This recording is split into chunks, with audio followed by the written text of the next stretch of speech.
Good afternoon.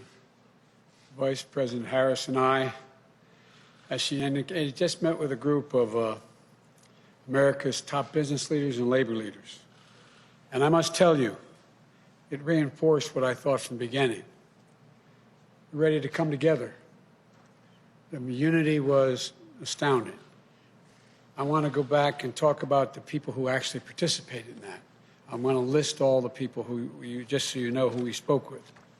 Number one, there was Mary Barra, CEO of General Motors, Brian Cornell, CEO of Target, Mr. Nadell, CEO of Microsoft, Rory Gamble, President of the UAW, Mary Kay Henry, President of SEIU, Mark Perone, President of the UFCW, Lee Saunders, President of AFSCME, and Sonia Singhal, President of GAP, Richard Trumka, President of the AFL-CIO.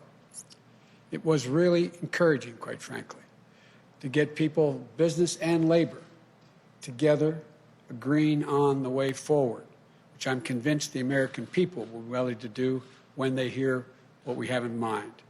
And I'm very pleased that they all came together around the same table to advance areas of common ground, and we agreed we're going to continue these conversations. They represent very different perspectives, but I'm convinced that we can all come together around the same table to advance areas of common ground, which are really, I wish you could have all heard the conversation. It was really encouraging. And that's what we were ready to discuss today. We all agreed that we want to get the economy back on track. We need our workers to be back on the job by getting the virus under control. We're going into a very dark winter. Things are going to get much tougher before they get easier. And that requires sparing no effort to fight COVID so that we can open our businesses safely, resume our lives, and put this pandemic behind us. It's going to be difficult, but it can be done. And they all agreed. That means rallying the country behind a national strategy with robust public health measures like mandatory masking, widely available testing with rapid results, scaled-up production of life-saving treatments and therapeutics, and safe, equitable, and free distribution of the vaccine. It's great news that Moderna and Pfizer have each come up with vaccines that are in excess of 90% effectiveness. And getting the vaccine and a vaccination, though, are two different things.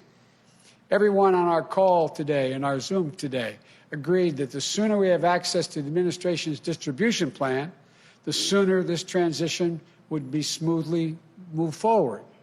And, you know, as we battle COVID, we also have to make sure the business and workers have the tools, the resources, the national guidance, and health and safety standards to operate safely. And we can do that. We can bring Democrats and Republicans together, work with business and labor to deliver those necessary resources. And for millions of Americans who've lost hours and wages or have lost their jobs, we all agreed on our call that we can deliver immediate relief and it need be done quickly. Affordable health care for millions of people who have lost it or are in danger of losing it. Child care, sick leave, family leave, so workers don't have to choose between work and family. Corporate America agreed on this today, the folks on the call. We need support to support small businesses and entrepreneurs that are the backbone of our communities, but are teetering on the edge. And we all agreed on the urgent need for funding for states and localities to keep frontline workers and essential workers on the job. Vital public services, running law enforcement offices, educators, first responders, like we did in the Recovery Act of 2009, saving literally millions of jobs. There's a reason why the federal government is able to run a deficit, because the states must balance their budgets. And they're in real trouble. You're going to see hundreds of thousands of police officers, firefighters, first responders, mental health clinics. You're going to see them going out of business. Right now, Congress should come together and pass a COVID relief package like the HEROES Act that the House passed 6 months ago. Once we shut down the virus and deliver economic relief to workers and businesses, then we can start to build back better than before. We talked about how we have an opportunity to come out of this stronger, more resilient than we were when we went in. And I wish you could have heard corporate leaders and the major labor leaders singing this from the same hymnal here. Throughout the campaign, I laid out my Build Back Better plan. We laid out our plan. That an independent analysis put out by Moody's, a well-respected Wall Street firm, projected would create 18.6 million jobs. We talked about the need to own the electric vehicle market. We talked about climate a lot, building 550,000 charging stations, creating over 1 million good-paying union jobs here at home. The need for a federal government to invest more in clean energy research. You know, it's based on a simple premise. It's time to reward work, not just wealth in America. We're going to have a fair tax structure that makes sure the wealthiest among us and corporations pay their fair share. Our plan will create millions of good-paying union jobs in manufacturing, building the vehicles, products, technologies that we're going to need for the future to compete with the rest of the world. From autos to our stockpiles, we're going to buy American. No government contract will be given to companies that don't make their products here in America. To secure our position as a global leader in research and development, we're going to invest $300 billion in the most critical, competitive new industries and technologies, creating 3 million good-paying jobs. And the corporate American technology firms like Microsoft on the call, they all agreed.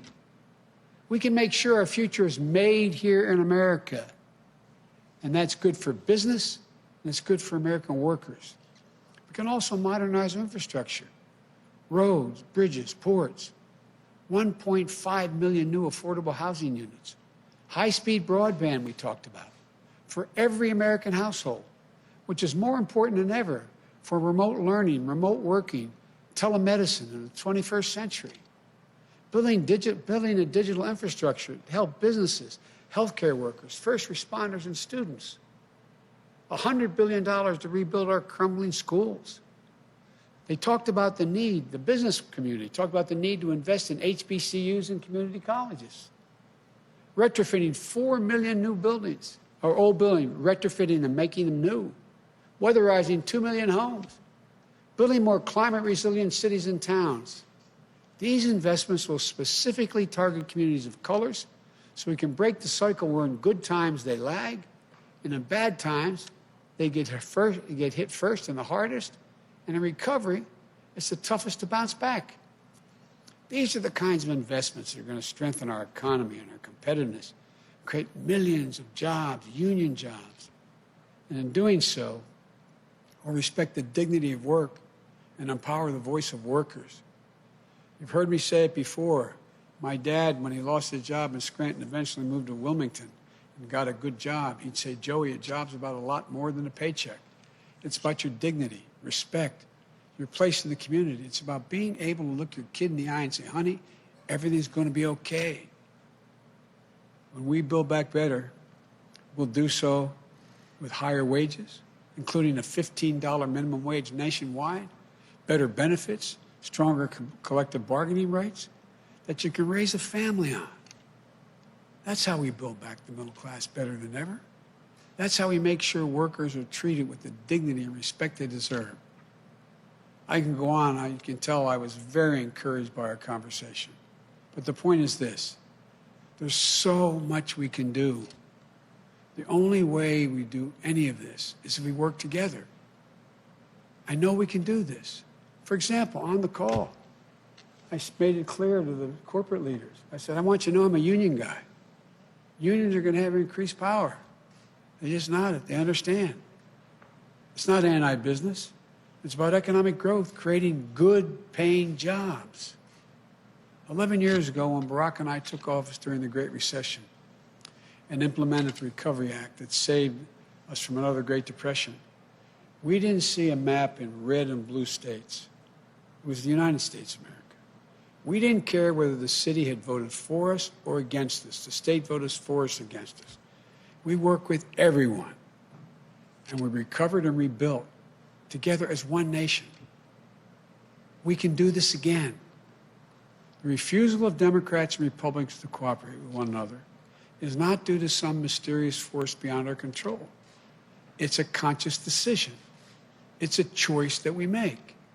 If we can decide not to cooperate, then we can decide to cooperate. I believe this is in part the mandate from the American people, part of the mandate they gave us. They want us to cooperate. They want us to deliver results. And the choice that Kamala and I will make is that we're going to do that. That's why I'm so pleased today we were able to bring together business and labor leaders to make the choice jointly with us. We're all Americans. Now let's get to work. As I've said many times, thank you, may God bless you, and may God protect our troops.